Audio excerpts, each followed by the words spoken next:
What's up, my people? Welcome to the BS Your Way Through Life show, where BS stands for Buffy-Style, and maybe a little about what BS originally stands for, or what you thought it did.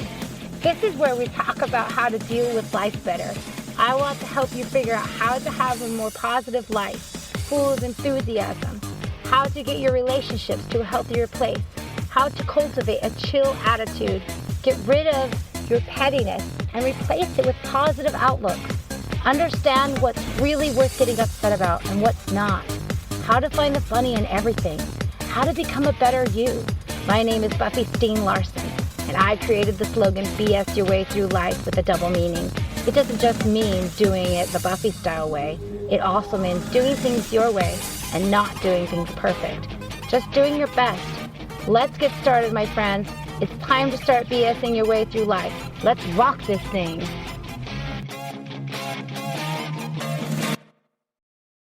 Hey, my friends. I'm so excited to tell you that I am in the works of launching my first ever marriage healing course. It's called Unchained Marriage, and I love this title. And the reason why I chose this title is because sometimes we can feel held back, bogged down, or a little trapped in our marriage. But I'm here to tell you that this should never be the vibe of marriage. And I'm here to teach you how to have true joy in your marriage and rise to a higher way of doing marriage and kicking those petty, unnecessary things in your marriage to the curb. How to go from masochism to meekness and what the difference is. If you find that your marriage holds more frustration than joy, then you need this. This should be a game changer that so many people need.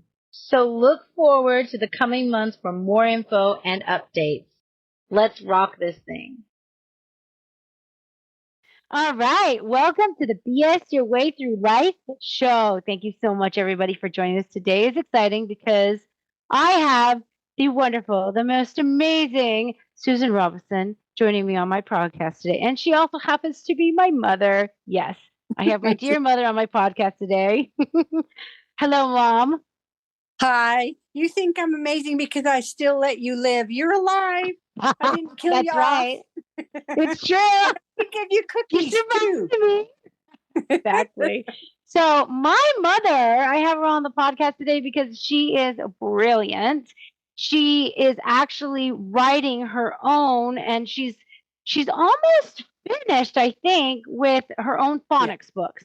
So she really is good with children education. For one, she homeschooled me and my older sister, mostly my older sister and I, and then my younger sibling, she homeschooled sort of, and then one of my siblings chose to go to public school, and that was fine or whatever. But my mom just has this like amazing view on education and how it should go, and I really think it's the correct view.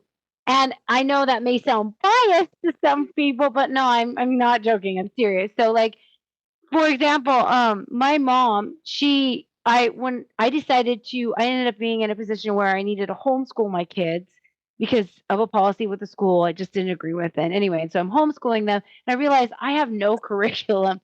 I've got nothing. And I ended up visiting my mother at one point. She's like, "Oh, you can have one of my books." It was just like, and I had young kids where I just needed like kindergarten, and she had the right book I needed. And so she gave me this book, and I'm like, awesome. And so I started, teaching my kids out of it, and, the reading was progressing. And then years later, I'm talking like a year to 2 years ago, I'm going through all my books. And at this point, she's sending me her new updated ones, right? I'm taking out her first book that she gave me, and I'm going through she has all these notes that she's made and all this studies that she's done and just whatever. And I just started reading these papers. And I'm like, oh my gosh, this is good stuff. And I was just like, people need to hear this. And of course, I called her, and I've been trying to convince her ever since that she should do her own podcast because I really think people would benefit from her knowledge. But we're getting there, right? Well, I don't do limelight very well, but I'm willing to do this because the child and the child's education is far more important than whether or not I'm going to stay in my shy streak. Exactly, which is why you should start a podcast. So anybody listening to You're this, lucky root I'm for doing it. She doesn't like the limelight, but what she has to, all of the knowledge she's gained and her perspectives are just so good and so healthy. So I want to know, since I've done so much talking, it's your turn. What inspired you to start the doing your own curriculum? Why did you decide to do your own curriculum? I mean, you were a young mother, and and I know you were already brilliant and smart, but like you were, I'm sure you were overwhelmed because I'm a young mom. I was overwhelmed. So what inspired you to do your own curriculum and all that jazz? Go. Okay. I was in elementary school, and a younger brother and a sister entered elementary school. I had an easy time reading, but they had it very difficult. They were made fun of in recess and they got stuck in special education classes. Now, that never made sense to me just because I had an easier time of reading, but yet I noticed they could outsmart me. So, why were they having a hard time reading? And yet I had it easy and they could still trick me. So seeing them get picked on in the playground during recess hurt my heart. I wanted so badly to pull them out of special education classes. I wanted to just give them the gift of reading, but couldn't. So I decided if it took the rest of my life, I was going to spend my life finding out why they had a hard time reading and I had it easy. And I cracked the case. It took years. My first experience with noticing something different was fifth grade. After I graduated that summer, I decided, okay, my first summer school, I am going to teach the younger kids in the neighborhood what I learned. So parents are going, yay, free babysitter. So, yes, they let me use their kids as a guinea pig. So this one girl was in a special education class, the next door neighbor girl, in third grade. In fifth grade, we had learned Roman numerals. It was easy for me. So I thought, okay, I'll teach Roman numerals to these younger kids. But instead, for fun, I decided to have them write the numbers down in column form, like number one, number two, number three, number four, number five. And then they'd start up when they reached the bottom, they'd start up. So, and I taught them what 4, 5, 9, 10, 15, what those numbers were 50. They had to write them up to 100. So she was the only one that got 100%. Here were the other kids. She did. They couldn't believe it. They accused her of having her older siblings do that for her. They said there was no way. She was in special education classes, so therefore they were smarter than her. At that particular time, I didn't see it for what it was. I just thought, wow, I'm a good teacher. Look at her, and she's even in special education. Yes. But that memory stuck with me. So here we are, me holding summer schools every summer after. I believe the last time I had summer school was ninth grade, from fifth through ninth grade. And then after that, parents during the year would just kind of call me up. Could you please help my son or daughter with their homework? And some of them would come to me anyway and say, I'm struggling with this. Could you help me out? So, yeah, I certainly did. And I found out that they were catching on. So here is your Uncle Corey. He struggled and struggled. And I was in seventh grade and he was in fifth grade. He was trying his best, but he just couldn't seem to raise his grades in school. So he got grounded in sixth grade because a boy had bad grades. He was sitting across from me in the row. He committed suicide. So his parents paid our class a visit a week later, and they told us not to worry about our grades. They said, just have fun learning. We wish we hadn't have been so hard on our son, but we started on him with that when he was in first grade. If his grades weren't good, we were mad at him and we would ground him and stuff. She said, And anyway, they said, we wish we hadn't done that. So here's my brother Oh, Corey in tears after he got grounded. I asked him what the matter was. And he said, well, mom and dad grounded me because I've got bad grades. So I went to them and said, let me tutor Corey. And at first they said no. They just said he needed to buckle down and do it himself. But I knew something was wrong. I knew that he was trying his best. So finally, I ended up in tears. Please, it's not his fault. I know he's been trying. Let me teach him. So the next thing I learned, I knew the next day when he came home with homework that I like spelling. I could not dive into the books. He had been too stressed out with him because of all the pressure that was put on him. So I found a creative way to let him do a spelling. We played a dice game. When he lost to me, he had to do a spelling word, but I didn't let him look at his book. First, we went through how to spell it. And then when he lost to me, he'd have to spell it without looking at the book. There was other homework too that we played games, and then he had to do his homework that way. When my mother and father, your grandparents, caught me at it, they forbade me from doing that. They said no, he was supposed to be doing his homework, diving into books. Okay, but it was shortly after that, like maybe about 2 or 3 weeks later, he came home with a report card that was really good. And he had had a 100 on his spelling test. So my mother came to me when I was trying to help him with some more homework and said, your father and I discussed it, and we decided to give up. However, which way you were doing it seems to be working. So we'll just let you do it your way and leave you alone. That was lesson number 2. I learned that sometimes you just have to find a different way to present their lessons, especially if they're stressed out. The first way I didn't realize until years later, oh, sometimes they just need their learning in a different direction.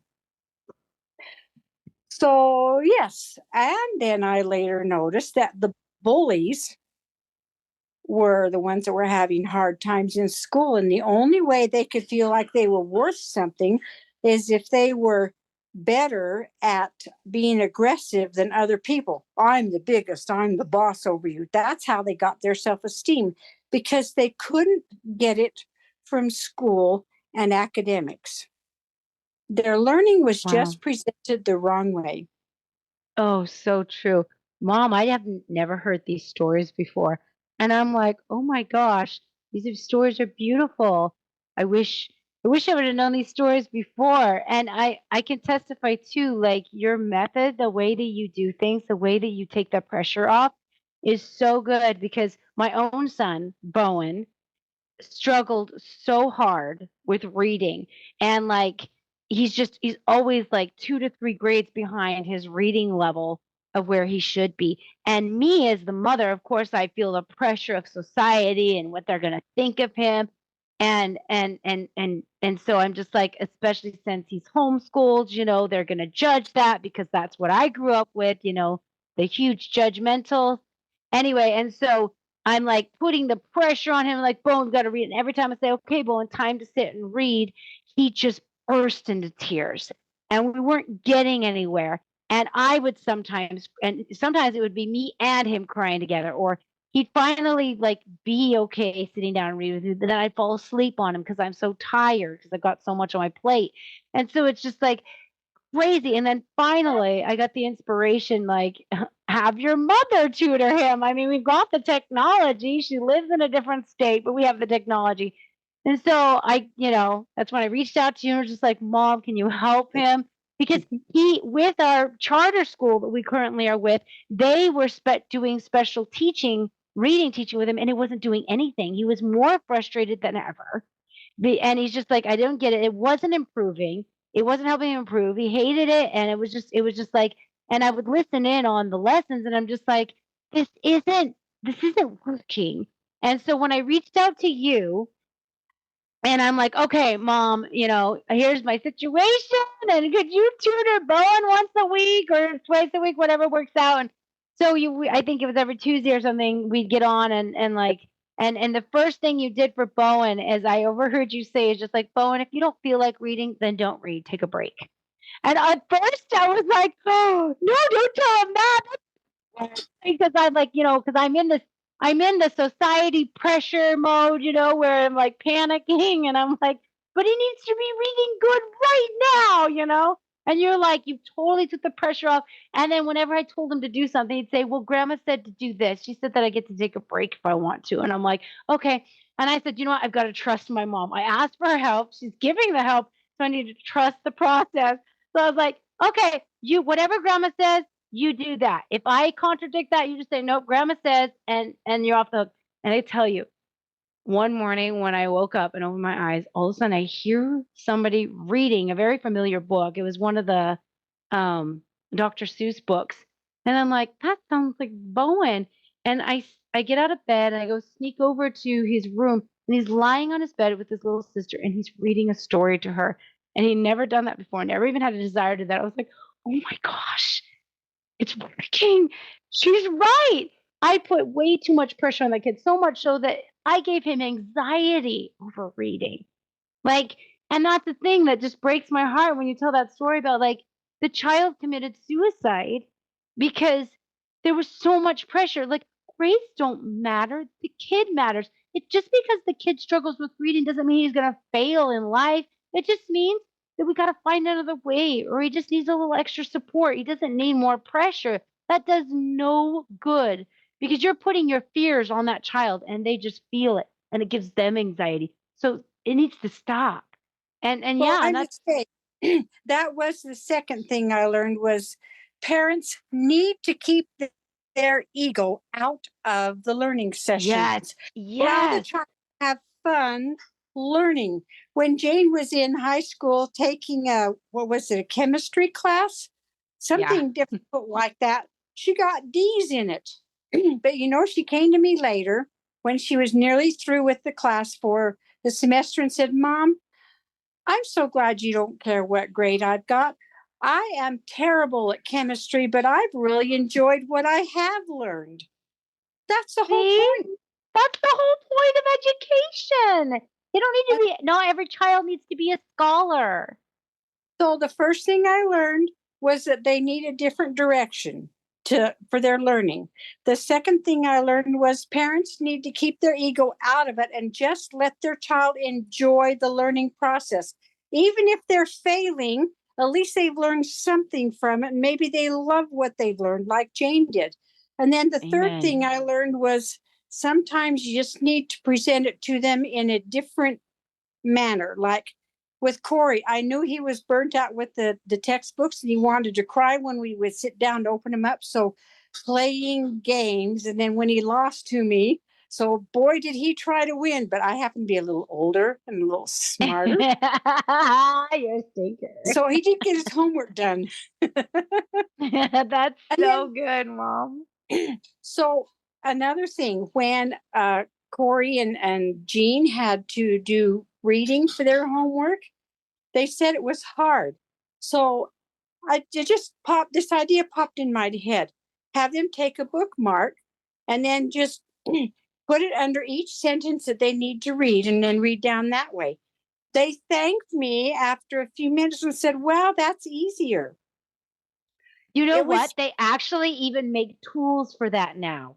So you were just like you were ahead of time. You're like, they need that. And my husband, Fielding, he's he has to do he used to have to do that. He would take a piece of paper or anything and put it underneath because he's like, this makes it easier to read. yes. Now here's the one thing I discovered about the different direction. I was calling your Aunt Carol about your reading because you were having a difficult time with it. And I thought, Yeah. I have this child for a reason. I am still trying to find out why my brother and sister had a hard time learning to read. And now I have a special daughter I especially love. I want her not to be humiliated at school. That's why I homeschooled you. So I called Aunt Carol and she told me about having them write their letters down in column form, like you would spell your name Buffy. Uh-huh. Yep. in column When I form. tried to get my sister Jean ready for kindergarten to write her name, she'd go Jean. No, no, no, that's wrong. You have to write this way, Jean. And so then she'd have to ask me what letter came next. She Yeah, admitted but later her brain in her didn't life, work that way. yeah, true. So she admitted later in life that learning this way, it was like a whole new world foreign language to her, but being able to have her learning presented this direction, In columns, perfect. yeah. So here I am with Aunt Carol, and she said that Stormy got hundreds on all her spelling tests because she let her practice her spelling words in this direction. And Yes. she said, I and remember that's the doing way I that as a learned. kid. So basically, that was giving your mother permission to teach you that way. And I noticed you started running with it. It wasn't until after we got you learning to read that it hit me one day with your brother Brian when he was getting to the reading age. Wait a minute. There aren't any textbooks with reading going down in this direction. Nope. Nope. Um, Nope. I could make a textbook that has it in that direction on one page and then their normal direction on the on the next page. Like the left page side is the vertical direction, the right Yes. page side of the book is the horizontal direction. I noticed Yes. that was when I was manufacturing them, he was learning so fast, and he had the same learning type that you did. He was really going to struggle. But he decided when he made the switch to the normal way, but both pages were presented to him, both page sides. So first he naturally gravitated to reading down this way. And then I had a hard time keeping up with him. One time I was trying to do book 5 and he was already caught up to me. And I asked him, could you please slow down? So another thing I learned was, oh, you know, the children that need their learning direction this way are excessively smart. The reason Yes. why they end up in special education classes is because their learning is presented to them wrong. Of course, they're going to struggle. Of course, they're going to be put in special education classes. But you present it to them their way to begin with, they can excel. They can even learn faster than the ones that learn to read the normal way. Yes. My discovery. They also are able to process more than one thought or idea at a time. This is where you get your great chefs that where they if they have to have a 5-course meal out in 1 hour, they're able to do all of those dishes in that 1 hour period, keeping straight what ingredient goes into what thing they're doing, and they're complex dishes, and poof, there you go. An hour later, you've got 5 different complex dishes. Now, a person that normally, if they learn to read this normal way, they can process one thought or idea at a time. They have to learn in peace and quiet, and they are good, studious people, and they are smart. But you get these busy all over the place people, and let them learn this way, and let them learn That's more than me. yes, then they can learn their subjects a whole lot more subjects a lot faster. But the thing with them is that learn this way, they like to learn in depth. They don't like necessarily the skim learning. They're not through learning a subject by the time the teacher wants to switch to the next one. It's called, they've got very curious brains and don't stifle them. So I learned so many good things. So when I had all these guinea pigs during my 70 years of life existence, I not had one failure yet. But also, I haven't been able to reach everybody yet. So I may come across a failure, but I haven't done yet. It's had my phonics books have had a 100% success rate. Sorry Yes, for like with like with my daughter Danny Laney, when you sent me your new, updated books, um, I was dreading teacher to read because like Riley was pretty like you'd given me your books and I had taught him the way that you taught me how to do the alphabet, like the sounds are the important thing, right? So Yes. he had a good foundation, and so he was fairly easy for a child to teach to read. And he's one of those kids that like when he sees that he likes something, he just gets involved with it and he catches on and he runs with it. And so it's like, oh yay! But Bowen, totally opposite, right? So hard. And so Bowen kind of gave me PTSD for wanting to teach another child. And I was just like, and I taught Robbie, and she wasn't too bad because I still used your method. It was pretty easy. But then, I was, by the time I got to Dandy Lane, I'm tired. And I'm like, for a while. Because I've got Milton too, because they're so close in age. Because I was breastfeeding her still when I became pregnant with him. And so I was just like, I don't have energy to teach another child to read. I'm just like, okay, we can do this. And so I pulled out your books, and I'd already, with the other kids' help, because sometimes I'd pawn her off on the other kids. Hey, teach Danny Lena how to do her ABCs. Beauty of having older children. And of course, they're like, oh, good, an excuse not to do my schoolwork and do easier stuff. I'm in, right? So anyway, so we'd pretty much established like the sounds of the letters and everything in the first book that you wrote.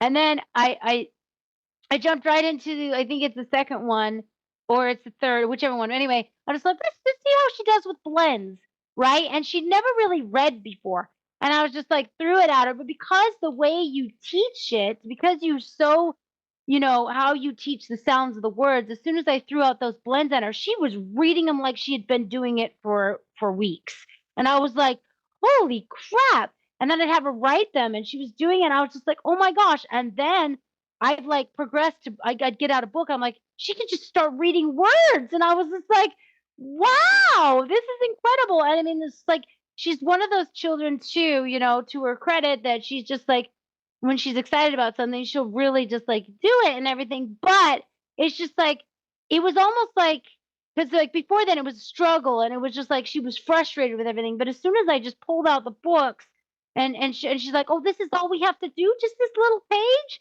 And as soon as she felt how easy it was, she was just like the pressure went away and she just thrived. And I was like, whoa.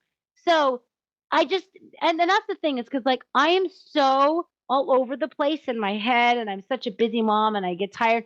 If a workbook comes to me and there's all these words and this like extra work to do, I'm tapped out. I'm like done. But your books are so straightforward, so simple and fun and engaging that it's like it's it's easy to just do. It's almost so easy. I could fall asleep doing it. I'm like, so that's the beauty. And it's just like, anyway, it's and and it's just so important too, is just like when you have a workbook or a way of teaching that takes the pressure off and gives and puts the fun back into education, that is when children thrive. And I remember Yeah. too, like with the whole reading, the vertical stuff, I would turn my book sideways or upside down and read it because I could Yeah. actually, my brain could like read faster that way because I needed it to be in some sort of different form for my brain to process it better. And Yes. because I had such a great and amazing supportive mother who didn't like that's the wrong way to read and make me turn the book around and just like you're weird for reading that way and make fun of me or knock me down for doing that. You allowed me to just flourish. Hey, you know what? She's reading better that way. So good job. I don't care how the book is, as long as you're reading the story and you understand it, that's all that matters. And then Exactly. eventually my brain, because of being able to go through my process, I was able to finally start to read the so-called correct way, right? But really, there's no correct way. As long as you can read it, you're winning the game. There's actually four official reading directions. In the Oriental culture, it's this way, and it can be from column form. And the column goes from left to right, and or the column form can go from right to left. Now, in the English or European cultures where we write in the horizontal format, then the writing can go from right to left or left to right. And in our culture, we do it left to right. That's called our reading way. But all four of those ways are legitimate. I learned that some children in the Oriental culture If they need their learning horizontally, they get tortured in school because that's not the way you learn to read. Well, I saw YouTube videos of children getting bullied during recess because they weren't learning well, much like my younger brother and sister, Corey and Jean, got bullied. And that's not okay. And if they just had it their direction, which is different than their normal, then they would just do fine. So learning those things, I thought, aha. But for adults, this is a tip for them. For adults that had a hard time learning to read in school, just turn your books, like Buffy said she did, just turn your books in a different direction. Turn it sideways, turn it upside down, turn it skiwampus. You could even stick it in a mirror and read from the mirror.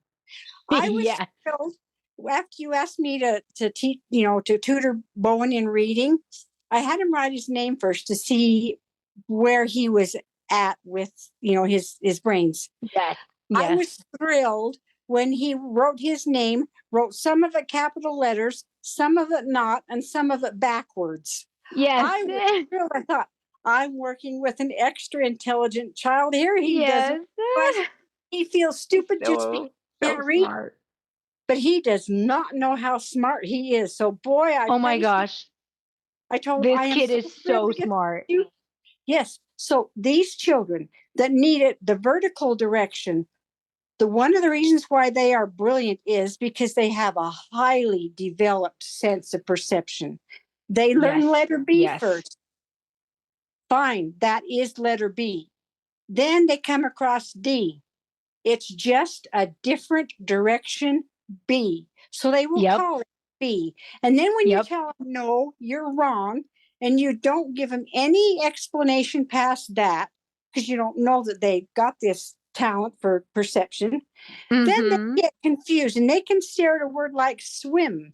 You've got the W and the M, and they will not know how to read that because they've been told they're wrong. So they don't know if that's a W or an M or which is what because of their perception skills.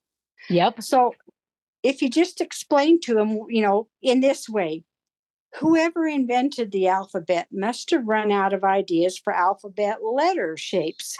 So they took some letters, turned them upside down, put some sideways, tipped some sideways in different directions, and then gave them new names. This has happened with, and then you name those letters like B, D, P, Q, and the number 9, and then W, N, and N and Z, and then say, and then just tell them, so it's all just to try to trick you. But if you can get the best of those tricks, then you're smart. You've outsmarted them.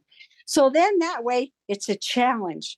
Children love challenges that they feel I they love can it. conquer. So you And I have both to tell them you, up when for it. you said that to Bowen, it really just blew it opened him up. He's like, yeah. And so from then on, he started seeing the letters the way that society says we should see them, right? Or whatever.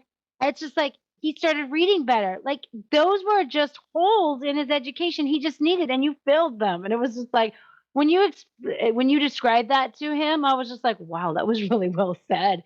I'm like, that makes so much sense. So that's such a good way to explain to kids because yeah, when you have someone like Bowen, and that you're teaching, because outside of academics, these kids make connections and are observant to things that most people aren't. Like Bowen, he thinks so, like he's just like, Mom, there's a better way to do this. Like we'd be in the grocery store. He was only like 5 years old or younger. We'd be in the grocery store and at Trader Joe's, and I'm, standing in the aisle and I'm trying to like decide on stuff, and all of a sudden he's down on the ground and he's rearranging their cans and stacking them better. And I'm just like, honey, let's not mess with their cans. I'm like, no, Mom, I'm doing it better than they. It's not a good job what they did. That's what I'm doing. But I'm like, I realize that. I know that your way is better because it was very efficient. I'm like, but I'm pretty sure the store people want to keep it the way that they had it. Anyway, because he just saw the world how it could just be better. And so he would go out of his way to make it better. And just Well, like you know, he was he was always the kid that was like, whenever there was an argument going on or anything, and people weren't understanding each other, he would be the one to be like, they mean this. Do you understand that they're meaning this?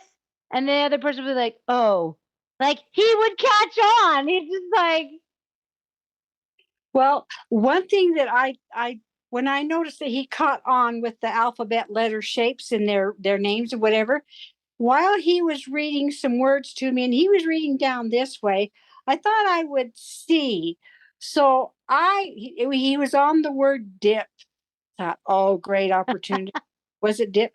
Anyway, I tried to turn the book upside down on him so that he had to read it up this way.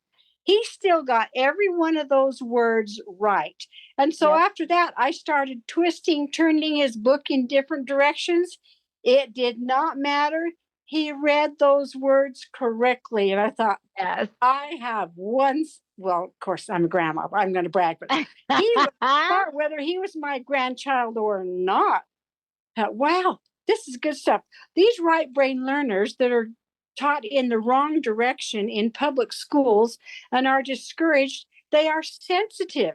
You can actually tear down their self esteem for learning if they don't get it presented right. And yet they are some of the smartest, fastest learning if you just give it to them their way because they can process more than one thought or idea at a time. And you can put Exactly. on a learning tape and then have them read in a book and they can look at a TV show too, glance at it.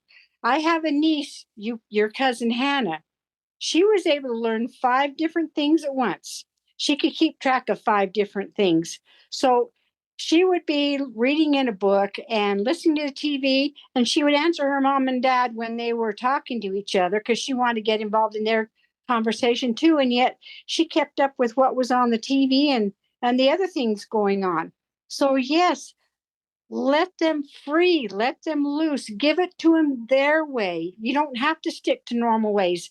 But sometimes the normal way is not only wrong, but it's also not fun and it can be discouraging. So, Amen. yes, Well said, Mom. Well said. well, this is what I've learned. I'm 70 years old now, and I am anxious to get the uh, phonics books out. There's actually 8 in the set. The very first one is complete alphabet, and then you've got the blending you were talking about is where you have 2 alphabet letters together with their sounds, like A and D, add.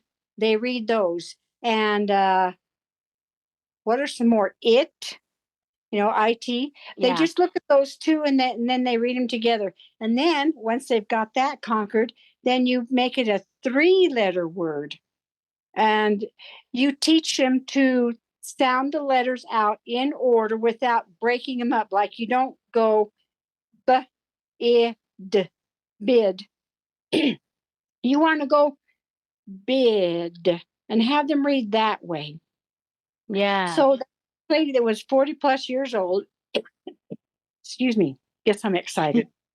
That was 40 plus years old. She was taught to read that way, every single word, because she struggled. They had her stopping to sound out every single word just that way, breaking it up. Sometimes people go, the teachers will go, okay, now look at the ID and say id. And then you go back to the b, and you go id, bid. That's backwards and it trains the students for stutter reading. Yeah, So, and also the long pauses between makes you forget what you're doing in the first place.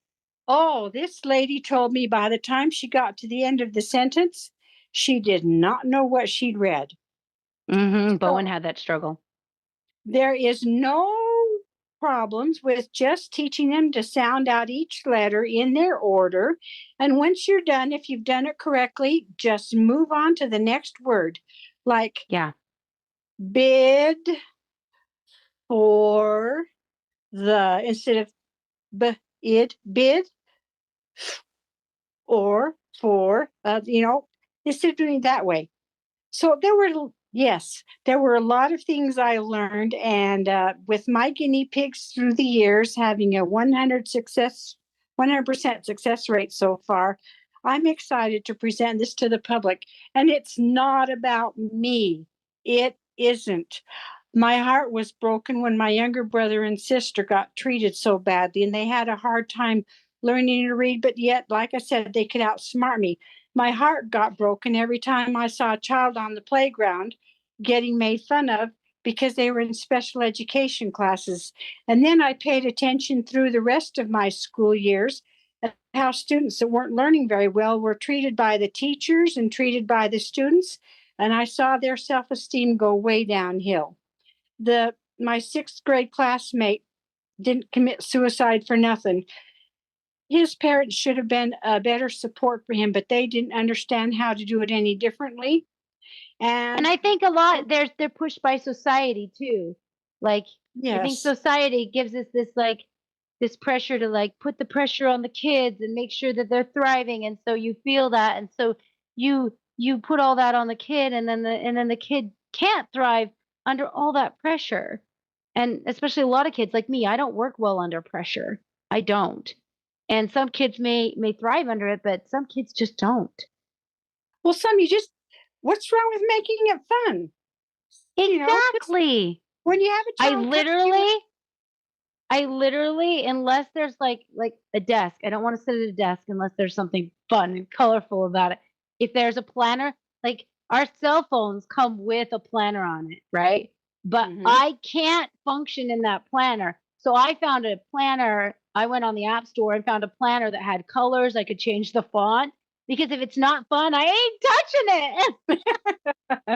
Like I wired that way. I'm just like, I need it to be fun or I'm tapping out. Yes, well, and that third grader that was the only one that got 100. I checked with her family because, whoa, maybe she did cheat. So I went over next door marching there. Okay, she was the only one that got 100. She's in special education. Did anybody help her with it? No. They didn't want to do any homework. They just barely got through with school for the year. They wanted to have Right? breaks. So, no. Exactly. And plus, they hadn't been taught Roman numerals. How could they help her? I learned it in fifth grade and they weren't there yet. This is true. Also, I think it's important. I want to touch on this a little bit. I know you probably got to get back to life, and No, I do too eventually. we're But I okay, good.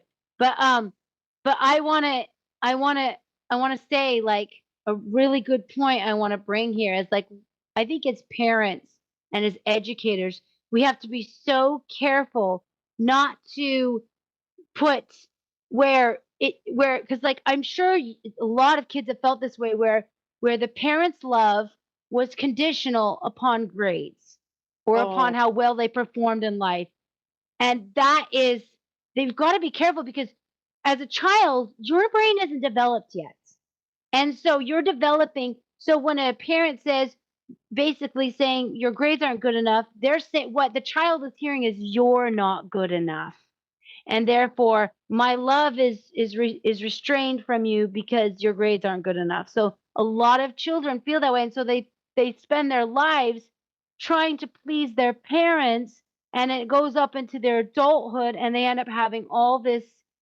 like issues, and they have a hard time in relationships. They have a time. So it is so vital, and you can attest to this, that it's so vital that we never put our love on condition or make a child feel like our love is conditional upon how well they perform, educational or otherwise. that can break children. That Yes. can just break them. That's what caused my sixth grade classmate to commit suicide. So here I am in Because he seventh was never grade. good enough. Yeah. And here I am in seventh grade, and my fifth grade brother comes out of the room from a parent talk crying his eyes out. But when he brought home that report card and his spelling test grade with 100 on it, I saw a change in his face. Okay, good. We're going to keep playing games because this is fun for me too. But yes, You always want your child to know that no matter what, you will love them regardless. And they are not going to be good at everything. Neither do you expect it.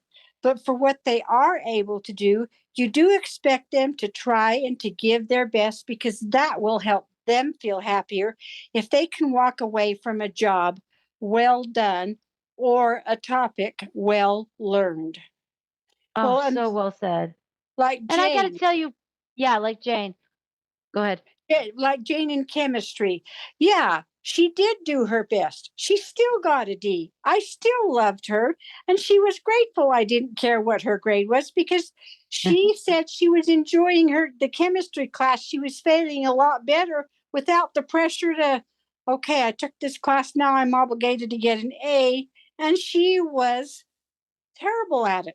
And that's okay. It's chemistry. Yeah, But I Jane can said, tell you from firsthand experience, my entire life has been so good because both you and dad never put any pressure on, like, grades are so, grades, you didn't make grades the important thing. You made that as long as I'm trying my best was what was important. And I knew I could come to you with a crazy idea of what I want to do in life, and you didn't tell me, you didn't say, well, no, or you didn't say, no, I expect you to be a doctor when you grow up, or I expect you to do this, or no, that's not a good field to go in. I've never once did I ever hear that come out of your mouth. If I came to you and said, Mom, I want to be a dancer, or Mom, I want to be a garbage man, or whatever, you said, well, it's your earth life. That sounds great. You go for it. Do what you got to do that. Like, and you'd always say, as long as it, because, obviously we're Christian, for any of our listeners out there, we were raised in Christianity and stuff. And so you'd say, well, as long as it doesn't kick you out of the celestial kingdom, well, then you're good. Meaning, basically, if it's not going to be damaging to my soul or hurting society, there's no reason not for me to try to, like, because who knows what things your children can invent and can do, and who are we to hold them back? And I can't tell you how many parents I hear when their child comes in with this great idea. Hey, I want to do this when I grow up, and they're like, well, that's nice, and they may be supportive, but then they have the but. But you got to remember, it's hard work, and it's this, and they start doing all the cons, telling all the hard work, the this and this, and then the child who's still developing feels overwhelmed by all that, and they feel like, well, why should I even try, right? So when you do that, you're giving them the why should I try feelings, right? Because even us as adults, when we have great ideas and everything, it's easy for us to be like for you, you're like, I don't like the limelight. I don't want to do a podcast, right?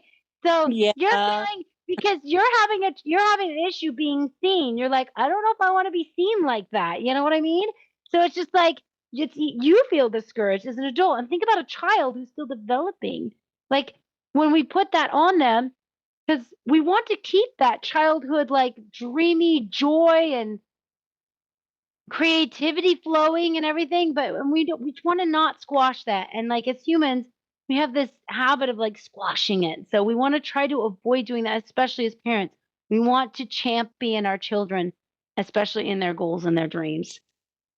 yes. There's 2 points I'd like to bring out with what you just said. The first one is my parents never told me what they wanted me to have for a career. They left it up to me.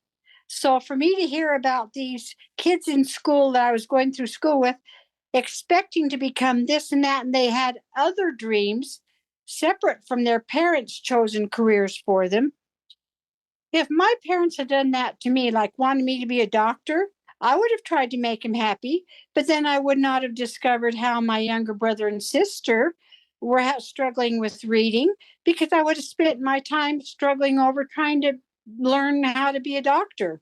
I would have had to give up that dream, but now I've got something fantastic to present to the world. I do not think parents should interfere with a child's career choice or tell them all these if ins and outs and discouragements. Let the child discover those things for himself. So here's what you'll find out from Amen. Can point we get number. an applause button? Yeah. Okay, So continue. Here's why you want to let your child discover those things for himself. You will learn how passionate your child is about that particular item. You will learn whether or not they are quitters. You will learn how badly they want that in their lives. So if they say, oh, yeah, they're excited about it, I really want to do this, but then you're going, yes, but then you have all these hard things to do. You've just killed your learning about your child and their stick to itiveness levels and other things you could learn. When you let the child just find out, oh, so following a recipe and baking a cake because I want to be baked when I'm older. Yeah, you can get some failures there. And if the child is going to just give up, oh, I can't do this, and then they give up, well, then you know you've kind of got a quitter on your hands. Um, and maybe you can take steps to eradicate that, but you have to do it the right way. Or maybe the child just needs another pep talk like, yeah, professional bakers also have failures. In fact, some of them have made these big, beautiful, gorgeous wedding cakes. They even get them to the place where those big, gorgeous wedding cakes are supposed to be. And just as they get them on the table, the cake tips over and it ruins the whole thing. It's on the floor in mush. And you can explain that to them and say, so if you really want to be a baker, you're going to have these problems. But if you want, I can help you until you have a successful one. And then I'll supervise until you have one completely on your own. Just handle it like that and find out for yourself how your child's personality works with what they want to do at the time. Does that make sense? Yes. Oh my gosh, Mom, that was so well said. It made me think of like Riley, my older son. He um he struggled so bad with math. I couldn't get him to do math to save my life. Not one problem. It take him all day to do three simple like 2 plus 2, even if he knew it, because he just had this block, this wall where he just quit. He wouldn't even try, and he would find every reason to be distracted and whatnot. And I'm just like, and one day I'm just like, you know what? He's not putting forth the effort. Part of it is because my effort, as I was, even though I was like, I was yelling at him. I was not handling it well. Just so you all know, I was not doing it right. I was just like, get it done. Why does it take you all day? And all these accusations. And one day, I'm like, you know what? He needs, like his particular personality. He needed me to stick to it with him. He needed me. He needed more guidance from me. So I'm like, okay, we can do this. I'm gonna sit here and you can do this. I know you can. And I just kept telling him I believed in him. I know he's got it in him. He's very smart. And it's just like you just gotta believe it in yourself and stuff like that. And at first he was crying because he wanted to just give up or whatever. And I'm just like, look, we can do this. And I was being compassionate. I'm like, look, I'm not gonna leave you alone. I'm here for you, type of thing. And then it was a struggling night, and I don't even know if I handled it right in the first place, but because I was kind of understanding, I was encouraging, and I let him know I was here for him the whole step of the way. Neither him and I were going to quit this until he, succeeded or whatever. And then once he succeeded, I was just like, "You did it. Was it really that bad?" He's like, "I guess not." And then from then on, boom, that was all I needed. And then he's been thriving on his own ever since. In fact, now he's at the point where I'm like, okay, how can I support you in your schoolwork this week? And he says, leave me alone. That's literally what he says. And I'm like, okay. And I do. If I don't bother him, he thrives. And then I get to know this because we have our charter school teachers, and I meet with them once a month, and they can see all of his progress because he does a lot of his work online. And like, yeah, Riley's doing great. And I'm like, good, but leaving him alone is working. Like he doesn't need me. And if he does, he reaches out. So There's another thing with that too. When when a parent's child chooses a certain path, then the parents are okay. You have to stay on that path until it is completed. yeah. There is something wrong with that. What if the child discovers, they're interested, so they're on that path, and then they discover, wait a minute, this is not suitable for me. A child usually basically knows.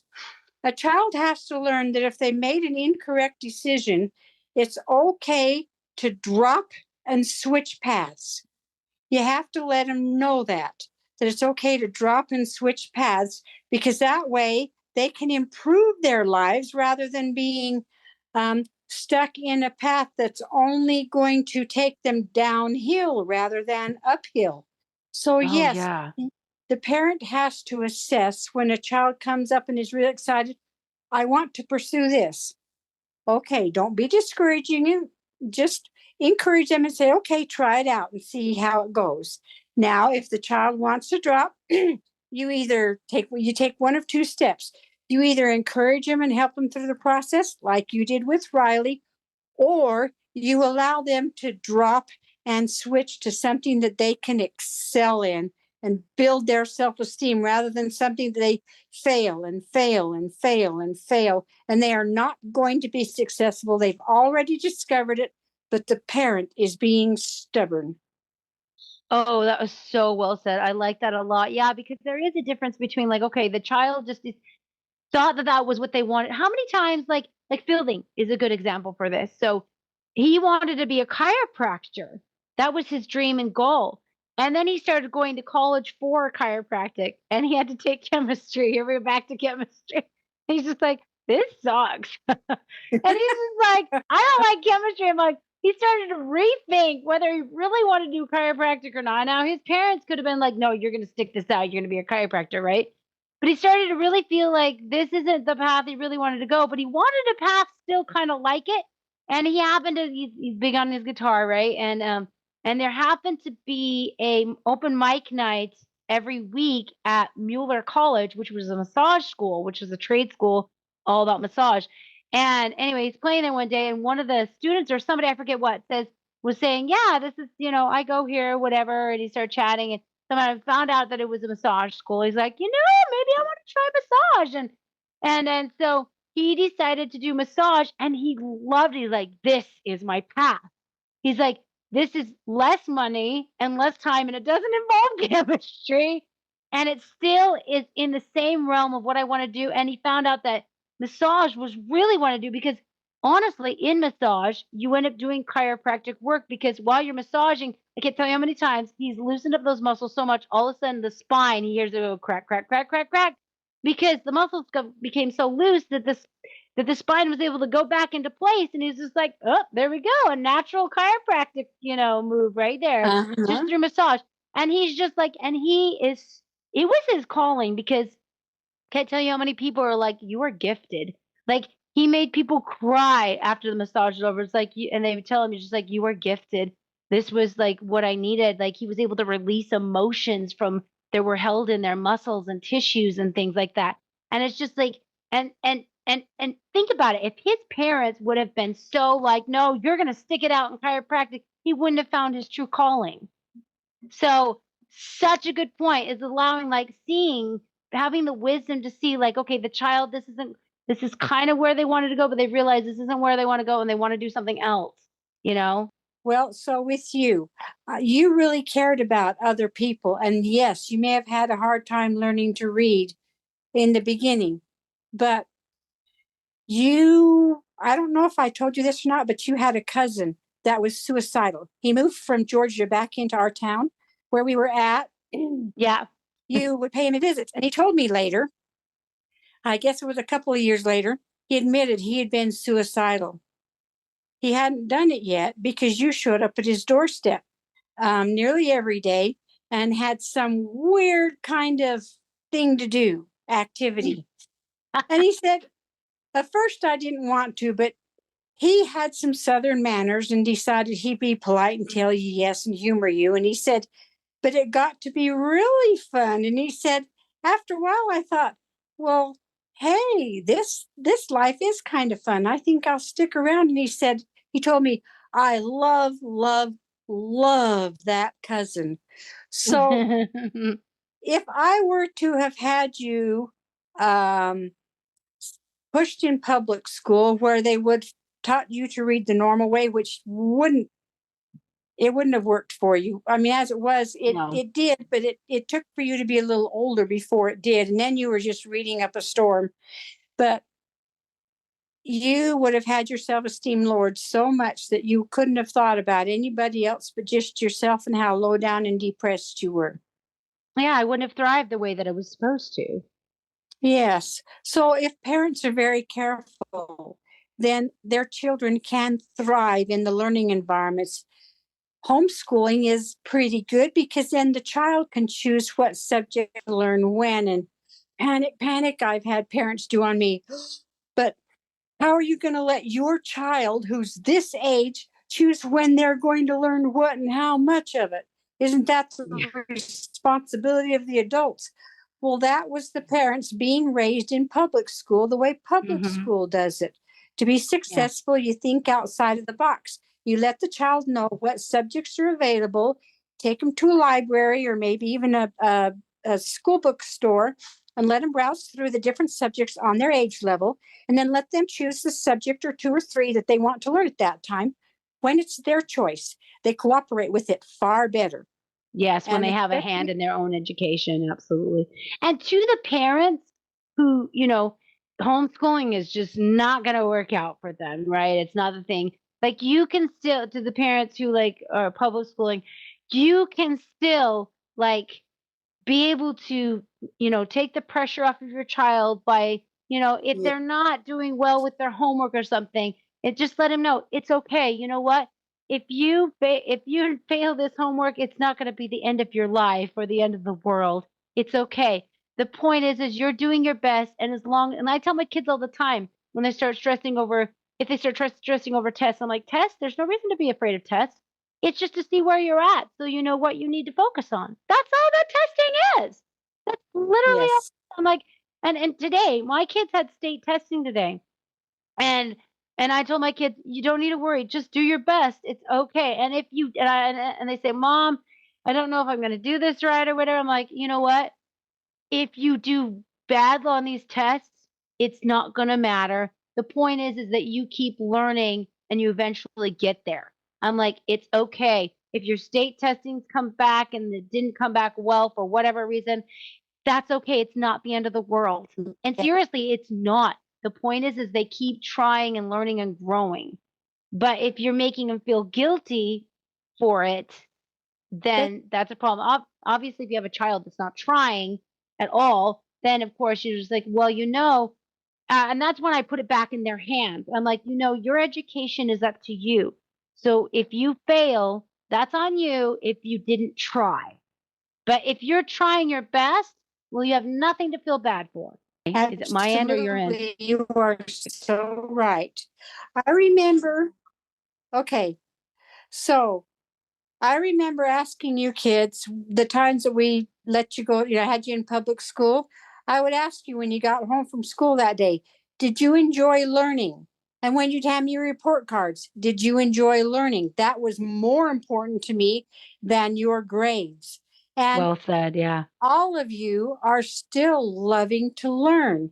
And it doesn't stop at school. Everybody has their whole lives ahead of them. It doesn't, the 12, well, 13 county kindergarten years of school that you go to do count for a lot and what you learn there. But nowadays, I caught some stunts that the public schools are pulling on the children the because it's required of the teachers to teach different things. They started when I was in 5th grade coming into the class and bad mouthing our parents.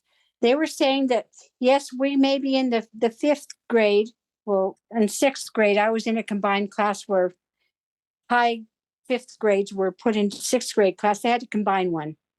Anyway, they said that us 5th graders were actually as smart as 7th graders, and the 6th graders were as smart as 8th graders. And they said, now your parents may not think so, but this is an experimental school, and we know you can do it. So we're going to give you stuff 2 grades higher to learn. And I thought, wait a minute, that doesn't sound very nice of them, because my 4th grade teacher bad-mouthed our parents. That was the first actual time it happened. And she wasn't very nice to me. So I don't know why they're saying this, but they kept it up in seventh grade. We got a visit in our homeroom from some counselors saying that our parents were old, outdated, and they couldn't help us anymore because we were facing new problems that they didn't have to face. Therefore, if we needed help, we need to talk to a teacher, a school counselor, or even the president of the superintendent, whatever, the school, the principal. So after I graduated school, I would keep checking with these high schoolers and middle schoolers to see if they were keeping that up. And yeah, they were saying that. I even caught on YouTube where children were sneaking their phones in and recording their teachers. And one teacher said, "Your parents are dumber than you are." And she proceeded to really tell the students how stupid they were and their parents weren't any better. And the public schools are taking loyalty of the children away from the parents because they feel they can honestly do a better job. In our homeschool organization that we were part of, you may remember going to a few of those meetings. We had a retired science teacher helping us out because he thought, oh no, those parents are homeschooling. When it comes to science, I've got to help them because they won't know what they're doing. But I was there when he took all of us parents aside while you kids were having fun learning the science that he set up. And he said, "I have to apologize to you parents. I was one of those teachers that believed that we could do better with the children than the parents could." He said, "I'm so sorry. Now that I've been with you parents for a while and I see what you're doing and how excited your children are and they're wanting to learn and they're having fun and they're learning really well." He said, "I'm so sorry I even thought those things." So you do have to be careful in public school. How I Yeah. combated that, just as a tip, to let my children know that I loved them more than their teachers did. Yes. I would go to the store and buy a treat. Then I would show up at the school, go to the office, and I would ask for my child. And my child would be brought to me because I'm the parent. And I would hand the Uh-huh. child a candy bar and say, "I love you." I would interrupt their classroom just to give them a candy bar. So here, when I did that with Jane, she said some of her fellow classmates turned to her and said, we wish we had that kind of mom." So when they were trying to tell our Jane Marie how terrible of parents she had and how dumb and stupid we were, she didn't believe them because she was getting candy bars and I didn't care what her grades were. Right? That was the most important. So be aware there are stunts being pulled on the parents with their Oh, kids they're in definitely. school. But there are ways to get around it, and the children are learning good things also. Not all teachers are pulling stunts. You've got some really good teachers, but True. don't be fooled and keep your eyes open. And you can Yeah. have a child that successfully graduates from those schools if you play your cards right. The children are also told in public schools that some things are secret and they don't need to tell their parents because their parents would not understand. So I don't Yeah. know if I should have confessed all of that, but No, that that's was good. No, really that was so good. motivated me to get my school books out there. So if there's something lacking with their public education, it can be made up for with these school books. I've discovered how Yeah. to make it easy to learn.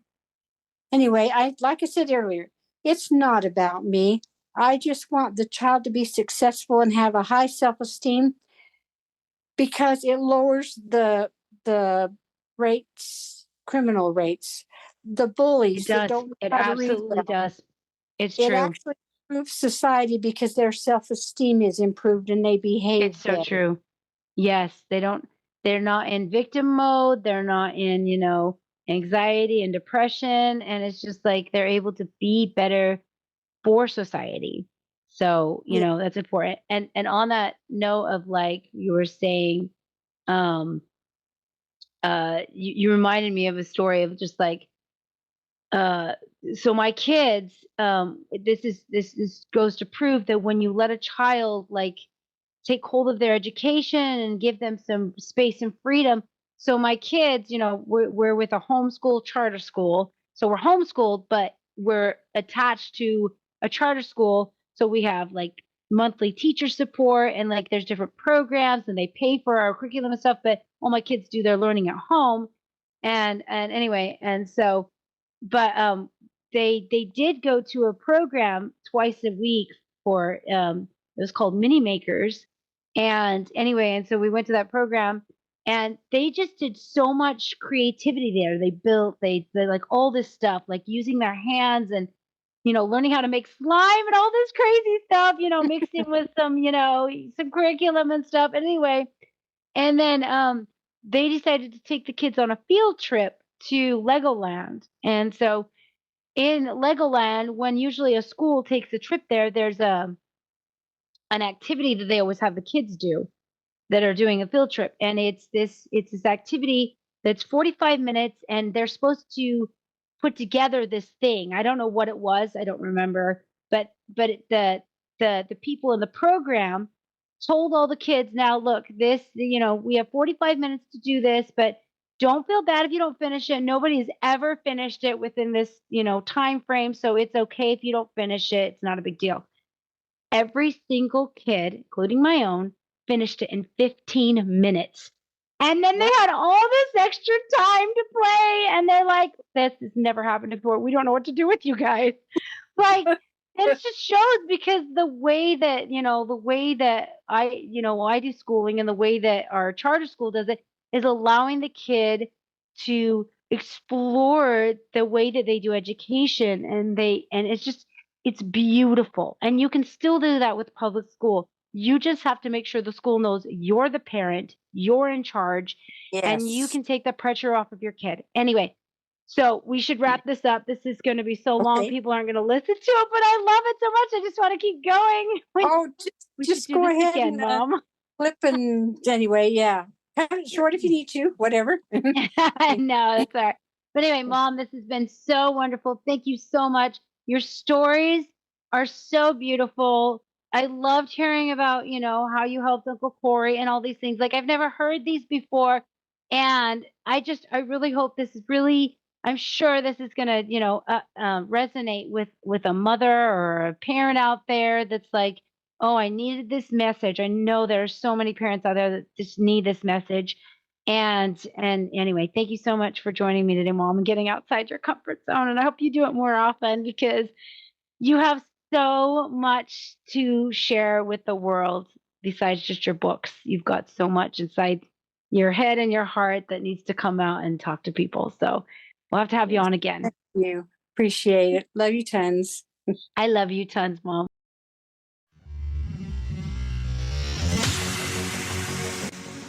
Thank you so much for joining me today, friends. I hope anything said here today was inspirational and helpful. May the rest of your day be full of awesomeness. And as always, rock on.